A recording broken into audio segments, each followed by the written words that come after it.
To சோலை சாய் சமையல். இன்றைய வீடியோவில் திருவாதிரைக்கு செய்யக்கூடிய 7 கறி ஆணம் குழம்பு தான் செய்ய போகிறோம். எல்லாருமே செய்வீங்க இந்த குழம்பு. நாங்கள் ஒரு பொடி போடுவோம், வறுத்து பொடி போடுவோம். அது ரொம்ப டேஸ்ட்டாக இருக்கும். வீடியோவை ஸ்கிப் பண்ணாமல் பார்த்தீங்கன்னா தெரியும். வீடியோவை முழுவதுமாக பார்த்துட்டு சப்ஸ்கிரைப் பண்ணுங்கள். வாங்க வீடியோக்குள்ளே போய் 7 கறி ஆணம் எப்படி செய்கிறதுன்னு பார்க்கலாம். ஃபஸ்ட்டு இந்த குழம்புக்கு 7 காய் தான் போடணும். என்னென்ன காய்னு பார்த்துடலாம். பீர்க்கங்காய், அவரைக்காய், கொத்தவரங்காய், வாழைக்காய், மொச்சை, பரங்கிக்காய், கத்திரிக்காய். 7 காய் தான் போடணும். நாட்டு காய் தான் போடணும். பச்சை மொச்சை கிடச்சா போடலாம். எனக்கு கிடைக்கல, அதனால் ஊற வச்சு வேக வச்சு எடுத்து வச்சுருக்கிறேன். இதுக்கு மிளகா அரைச்சிதான் போடணும். மிளகாய் 10 மிளகா எடுத்துருக்கிறேன். 1 ஸ்பூன் ஜீரகம் எடுத்துருக்கிறேன். அதை வச்சு தான் அரைக்கணும். இது சுடுதண்ணியில் போட்டு வச்சிட்டிங்கன்னா நல்லா அரை விட்டுரும். மிக்சி ஜாரில் போடுறதுக்கு. இதுக்கு பவுட்ரு ஒன்று ரெடி பண்ணணும். அதுக்கு 1 கிளாஸ் உளுந்தம்பருப்பு, 1/4 கிளாஸ் பச்சரிசி. இதை வறுத்துட்டு பவுட்ரு பண்ணி சளிச்சு எடுத்துக்கணும். ஒன்று ஒன்றா பார்ப்போம் வாங்க. மிளகாயும் ஜீரகத்தையும் அரைச்சிட்டு வந்துடலாம். இதோட 4 சின்ன வெங்காயத்தையும் போட்டு அரைக்கலாம். எங்கள் அம்மா அப்படி தான் செய்வாங்க. ரொம்ப நல்லா வாசனையாக இருக்கும். இந்த மாதிரி நைஸாக அரைச்சிக்குங்க. சுடுதண்ணில் போட்டு நல்லா அரை விடுவோம் உங்களுக்கு. இப்போ வறுத்துக்கலாம். இந்த உளுந்து பருப்பு இந்த கடாயில் போட்டு வறுத்துக்கலாம். நல்லா செவக்க வறுக்கணும்.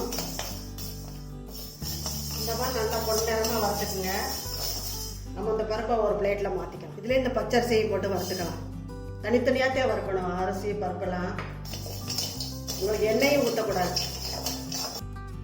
அரிசியும் நல்லா பொரிஞ்சிருச்சு. நம்ம பிளேட்டில் மாற்றிக்குவோம். பருப்பு நல்லா ஆற விட்டு அரைச்சி சளிச்சு எடுத்துக்கலாம். நம்ம பவுடர் ரெடி பண்ணுறதுக்குள்ளே நம்ம காயை வேக போட்டுக்கலாம்.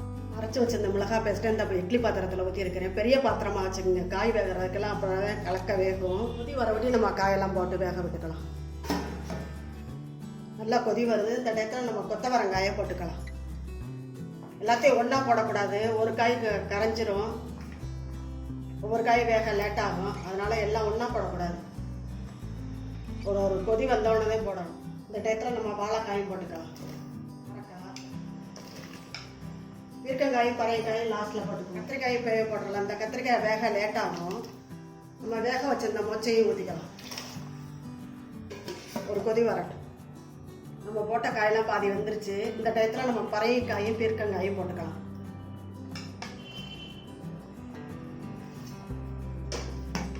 இந்த காய் வேகிறதுக்கு உப்பு போட்டுக்கலாம்.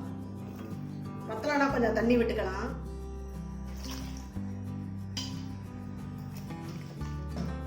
காய் வேகிறதுக்குள்ள நம்ம பவுடர் ரெடி பண்ணிவிட்டு அரைச்சி சளிச்சு எடுத்துகிட்டு வந்துட்டேன். இதுலேருந்து 2 ஸ்பூன் போட்டுக்கலாம். தேவையானதை போட்டுக்கங்க. இதில் தண்ணி ஊற்றி கரைச்சிக்கலாம். லாஸ்ட்டில் தான் ஊற்றணும். இந்த பவுடரையும் நல்லா ஈரமில்லாத டப்பாவில் போட்டு மூடி வச்சிட்டிங்கன்னா 3 மாதம் 4 மாதம் கூட வரும். நம்ம திருவாதிரை அன்னைக்கு மட்டும்தான் 7 காய். மற்ற நாளையில் 9 காய் 11 காய் எத்தனை வேணாலும் போட்டு வைக்கலாம். நல்லா டேஸ்ட்டாக இருக்கும்.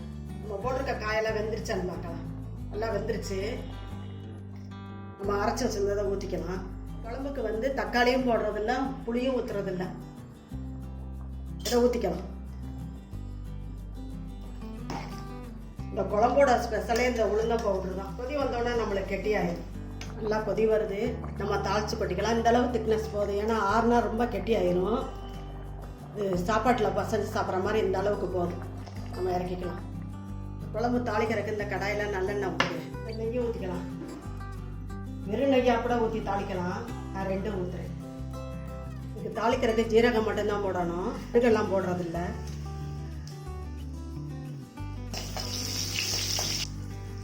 ஜீரகம் நல்லா பொரிஞ்சிருச்சு. நம்ம சின்ன வெங்காயம் பொடியாக அரிஞ்சு வச்சுக்கிறேன்.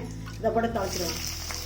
சின்ன வெங்காயம்னா நல்லா இருக்கும். இதுக்கு இதே நம்ம பெருங்காயத்தூளையும் போட்டுக்கலாம்.